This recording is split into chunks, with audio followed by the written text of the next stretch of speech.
everyone, and welcome to part 2 of the Elevate Winter series. We have our playwright, Jamie Roach, with us this evening. Jamie, you wrote The Morality of Broccoli. I did, yeah. Thank you, Christina. Can you tell us a little bit about what inspired this piece?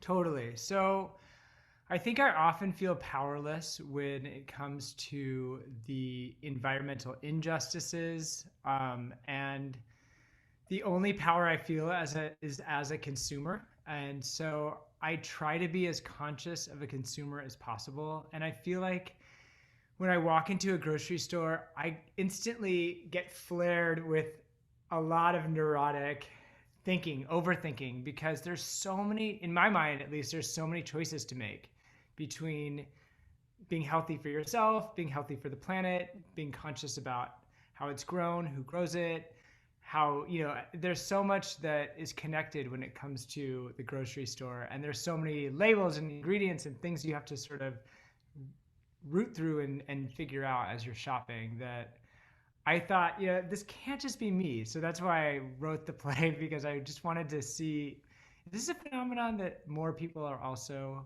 dealing with, and it's an exaggerated version of my like weekly trip to the grocery store.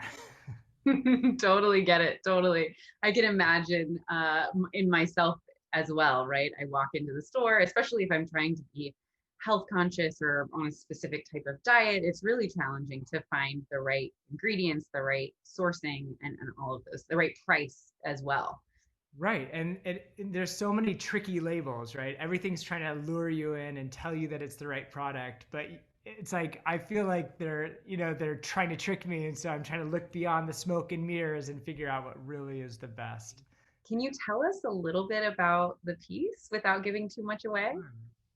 Yeah, it's about a person that is about to go on a date, a real live date in the year 2020, which is a big deal this year. And they've been talking for a while. This is the first time they're meeting up. This character is going to cook a meal for his date, and it goes into the grocery store for what should take 10 minutes, a quick stop in before cook, get ready, and the date is on their way already. And so it's about sort of the plan going awry upon entering the grocery store and all of a sudden being bombarded with a lot of thoughts about how to be a conscious consumer on a quick budget, on a quick timeline, and yeah, compounded with this year.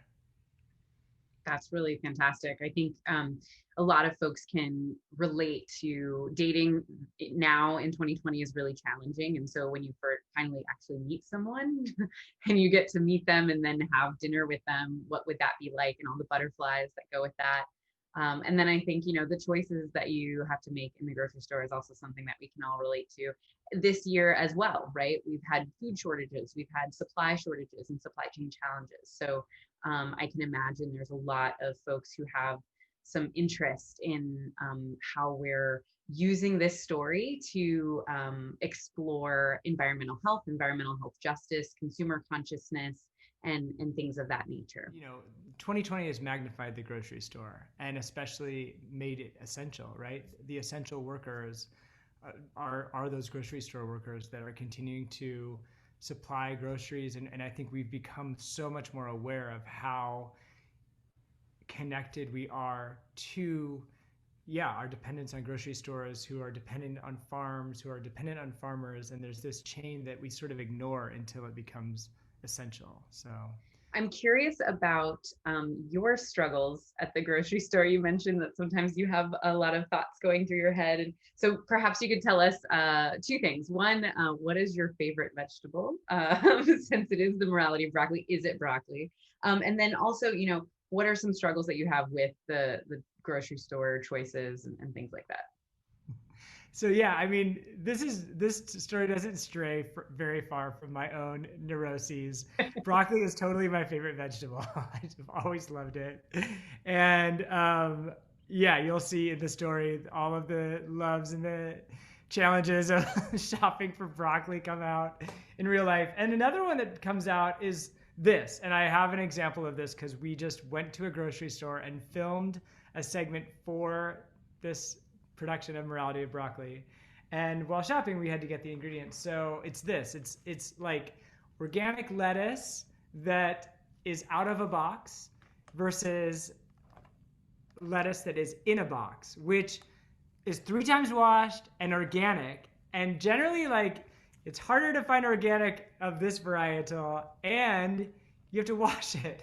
And I know that sounds absurd because it only takes 5 minutes, but I do not know how to, I have not yet figured out how to wash this so that it's not soggy afterwards. Like, there's a magic washing system that happens here.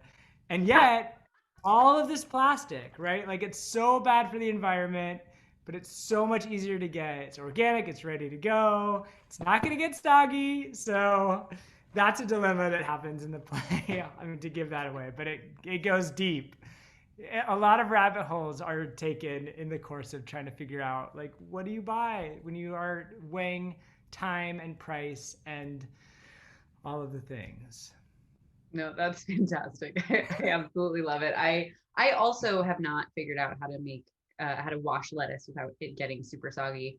I know that there's a trick of washing it, patting it down with a paper towel, and then putting it in one of those plastic containers with a paper towel to keep it fresh. But I don't know if that defeats the purpose of buying the lettuce outside the plastic container. So hopefully we'll figure something out. Actually, one last question for you around, we're going to have panelists who are in environmental health. We've got some academics who are doing research in this space.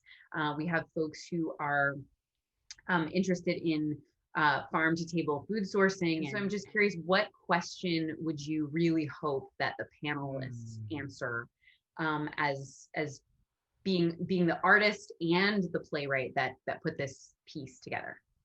Yeah. I've been thinking a lot about farm workers, especially in this year.